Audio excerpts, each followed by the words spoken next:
ہارون رشید نے بہلول کو ہدایت کی کہ بازار جائیں اور کسائیوں کے ترازو اور پتھر جن سے وہ گوشت تولتے ہیں چیک کریں، اور جن کے پتھر کم وزن نکلیں ان کو گرفتار کر کے دربار میں حاضر کریں۔ بہلول بازار جاتے ہیں اور پہلے کسائی کے ترازو اور باڑ چیک کرتے ہیں۔ باڑ کم وزن نکلتے ہیں۔ بہلول کسائی سے سوال کرتے ہیں، آج کل آپ کے حالات کیسے چل رہے ہیں؟ کسائی جواب دیتا ہے کہ بہت برے حالات ہیں، دل کرتا ہے کہ گوشت کاٹنے والی چھری اپنے جسم میں گھسا دوں اور ابدی نیند سو جاؤں۔ بہلول آگے دوسرے کسائی کے تول والے پتھر کو چیک کرتے ہیں تو وہ بھی کم وزن نکلتا ہے۔ بہلول اس کسائی سے بھی سوال کرتے ہیں کہ گزر بسر کیسی ہو رہی ہے؟ دوسرا کسائی جواب دیتا ہے کہ کاش اللہ نے مجھے پیدا نہ کیا ہوتا، بہت ذلت کی زندگی گزار رہا ہوں۔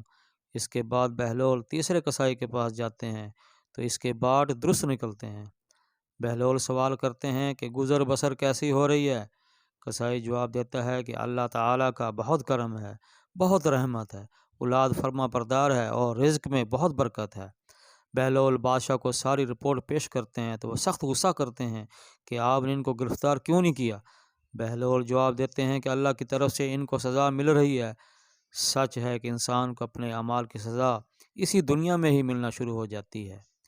ویڈیو پسند آنے کی صورت میں چینل کو سبسکرائب کیجیے اور ویڈیو کو لائک کیجیے۔ آپ کا بہت بہت شکریہ۔